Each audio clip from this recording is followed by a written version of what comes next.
19h45.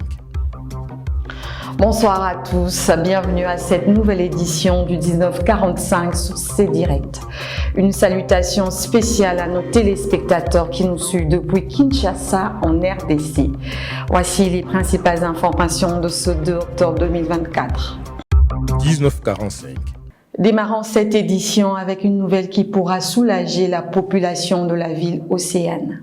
La municipalité de Pointe-Noire a lancé un appel d'offres pour la construction d'une morgue moderne à l'hôpital de Patra situé à Ngoyo. La réalisation de ce projet représente un véritable soulagement pour la population qui ne disposait que jusqu'à présent d'une seule morgue. Marem Koulibaly nous donne les détails. La ville de Pointe-Noire ne dispose actuellement que d'une seule morgue. Pour pallier ce manque, la municipalité envisage la construction d'une nouvelle morgue au centre hospitalier de Patra afin de moderniser la prise en charge des défunts. Cette initiative a pour objectif d'améliorer la conservation des corps et de moderniser les infrastructures de gestion nécessaires. Ce projet, encadré par un partenariat public-privé, aboutira à un contrat de concession. Il est important de préciser que l'ouverture des offres se tiendra le 14 octobre en présence des représentants dans la salle de la cellule de la gestion des marchés publics située derrière la direction générale de la marine marchande. C'était Marem Koulibaly pour C-Direct. Restant au Congo, où le ministre des Hydrocarbures, Jean-Bruno Richard Itoa, et le vice-président Lukoil Ivan Romanovski ont signé le 27 septembre dernier à Moscou, en Russie, un mémorandum d'entente visant la réalisation des travaux sur plusieurs blocs pétroliers en République du Congo. Jude Maïngidi pour le commentaire. L'État congolais, à travers le ministre des Hydrocarbures, Bruno Jean-Richard Itoa, a signé à Moscou un accord pétrolier avec le pétrolier russe Lukoil. Cet accord prévoit non seulement le renforcement de la coopération entre la Société nationale congolaise des pétroles du Congo, SNPC en sigle, et la compagnie privée russe Lukoil, mais aussi l'optimisation des projets en cours et le développement commun des ressources. Soulignons que le Congo dispose d'importantes réserves prouvées de gaz naturel et ce qui le place au 5e rang des réserves gazières en Afrique subsaharienne. Les autorités congolaises espèrent ainsi diversifier leur partenariat pour pouvoir booster le secteur énergétique national. Jules Maïngidi pour le compte de C-Direct. Dirigeons-nous à présent vers les États-Unis où le 30 septembre dernier, l'Assemblée générale de l'ONU a tenu débat de sa 79e session.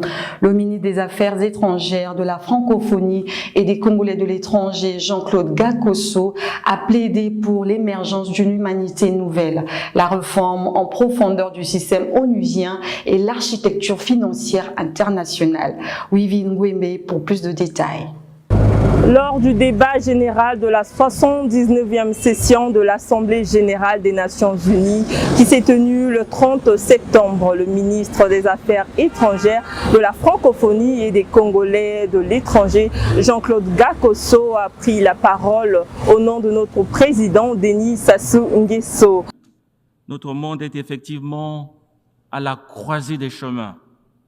Il est confronté à une sorte de spirale funeste de crises imbriquées et de conflits dangereux que l'on croirait presque irréconciliables.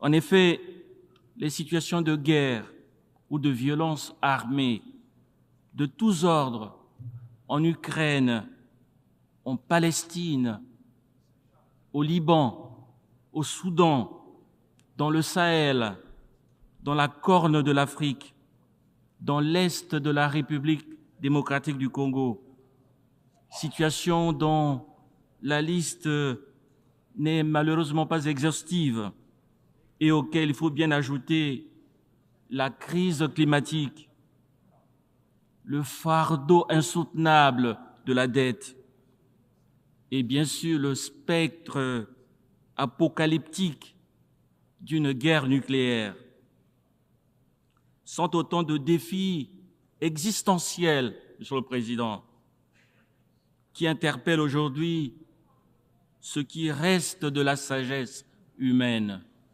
Dans son discours, il a plaidé pour l'émergence d'une humanité nouvelle, soulignant l'urgence d'une réforme en profondeur du système onusien ainsi que de l'architecture financière internationale. Il a dénoncé avec force les conflits et la violence armée qui déchirent notre monde, appelant tous les leaders politiques à un véritable ressaisissement. Wivine Gwembe pour C-Direct. Laissons le Congo à présent pour la RDC. Le conflit qui sévit depuis des décennies dans l'est de la République démocratique du Congo est à l'origine de l'une des pires crises humanitaires au monde. En avril M23, un groupe de rebelles qui aurait un lien avec le Rwanda s'est emparé de la zone minière de Rubaya dans l'est de la RDC qui égorge plus de 15% d'approvisionnement en total en métal rare extrait du coltan, générant ainsi $300 000 par mois et de revenus, a signifié le Conseil de sécurité de l'ONU. Images et commentaires. En République démocratique du Congo, le groupe rebelle du M23 génère environ $300 000 de revenus par mois selon l'ONU. Depuis 2023 et avec le soutien du Rwanda, cette armée contrôle l'est du pays. Il s'agit précisément de la zone de Rubaya aux énormes gisements de minerais clés utilisés dans la production de smartphones et d'ordinateurs. Plus de 15% de l'approvisionnement mondial en tantal, un métal rare extrait du coltan, provient de Rubaya. C'est ce qu'a déclaré lundi au Conseil de sécurité Bintou Keïta, chef de la mission de l'ONU au Congo. Le conflit qui sévit depuis des décennies dans l'est du Congo est à l'origine de l'une des pires crises humanitaires au monde.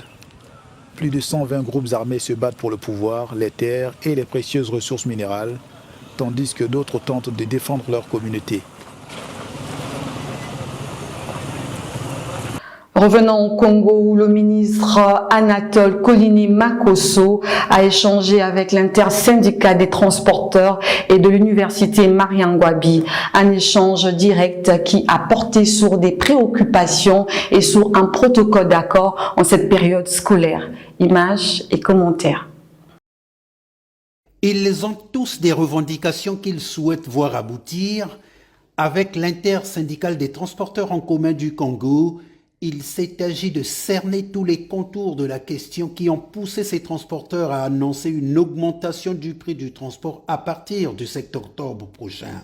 Après un échange direct et franc, le Premier ministre, en présence des ministres Ludovic Ngatse du Budget et Juste Désiré Mondélé de la décentralisation et du développement local, a demandé à poursuivre le dialogue entre les transporteurs et le gouvernement tout en appelant à la responsabilité de l'intersyndicale en cette période de rentrée scolaire. Les prix du transport restent les mêmes. La commission mise en place poursuivra le travail jusqu'à la signature du relevé des conclusions. Avec le collège intersyndical de l'université Mariangwabi, les échanges ont porté sur l'avis de grève du 30 septembre 2024, contenant 3 revendications essentielles. 1. Le paiement de tous les salaires dus aux travailleurs de l'université Mariangwabi. 2. Le paiement de toutes les heures diverses dues depuis 2018 aux travailleurs de l'université Mariangwabi. 3. La signature d'un nouveau protocole d'accord gage d'une paix sociale à l'université Mariangwabi.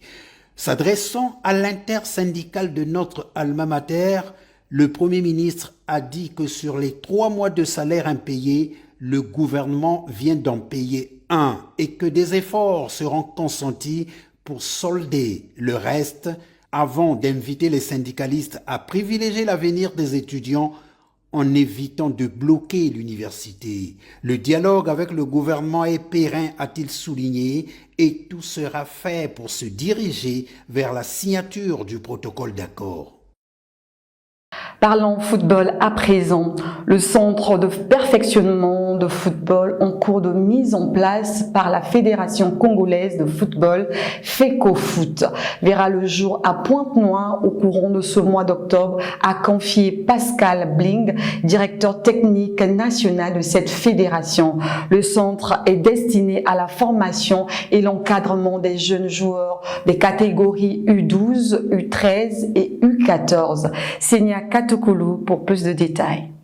Une première dans la ville océane, une trentaine de joueurs, garçons et filles confondus, ont été sélectionnés pour rejoindre le futur centre de perfectionnement de la ville de Pointe-Noire. Cela en tenant compte des critères entre autres la vélocité, la maîtrise d'appui, le chargement d'appui, le volume de jeu et bien d'autres critères. Selon les explications de Pascal Blin, le centre offrira la possibilité aux enfants de s'entraîner 3 fois par semaine. Ceux-ci bénéficieront d'une bonne formation avec les meilleurs des meilleurs et un staff de qualité. Une formation renforcée par des matchs intercentres et avec les meilleures équipes de chaque département du pays. C'était Senia Katukulu pour C-Direct. Les léopards de moins de 20 ans n'ont pas tremblé en demi-finale du tournoi Zona de l'Union des fédérations d'Afrique centrale pour les éliminatoires de la CAN U20 2025. Ils se sont imposés en demi-finale contre les Lionceaux du Cameroun au tir au but mardi 1er octobre au stade Alphonse Samba Deba. La RDC discutera la finale face au Congo-Brazzaville. Ce sera ce jeudi 3 octobre au stade Alphonse Samba Deba. Merci Ismaïa Ngila pour les notes de reportage. Les léopards de la RDC de moins de 20 ans se sont qualifiés mardi 1er octobre pour la finale des éliminatoires de la CAN U20 dans la zone UNIFAC. Ils ont battu en demi-finale les Lions indomptables du Cameroun. La RDC accède en finale au tir au but 4-3 et va affronter la République du Congo. Les léopards se sont ainsi qualifiés pour la CAN U20. 11 ans après, les léopards ont ouvert le score par l'intermédiaire de Tony Talassi. Mais l'expulsion de Dieu Kalonji à la 31e minute a compliqué la tâche des hommes de Guy Boukassa. À la 30e minute, Dieu Kalonji touche involontairement les ballons de la main dans la surface des réparations. L'arbitre Abdellah Karim Ousmane siffle penalty pour le Cameroun. Le score est resté inchangé jusqu'à la fin de la rencontre. Le duel s'est réglé au tir au but. Et dans cet exercice, les Congolais ont été les plus appliqués. Le gardien congolais Yohan Boupaka a arrêté 2 tirs camerounais. Avec cette victoire, les Léopards se qualifient non seulement pour la finale de ces tournois, mais aussi pour la prochaine Coupe d'Afrique des Nations de la catégorie. La RDC joue la finale, c'est jeudi 3 octobre contre les Congo. C'est ici que s'achève cette édition du 1945. Merci de nous avoir suivis. Nous vous donnons rendez-vous demain à la même heure avec le même plaisir. Excellente soirée à tous et d'ici là, bonsoir.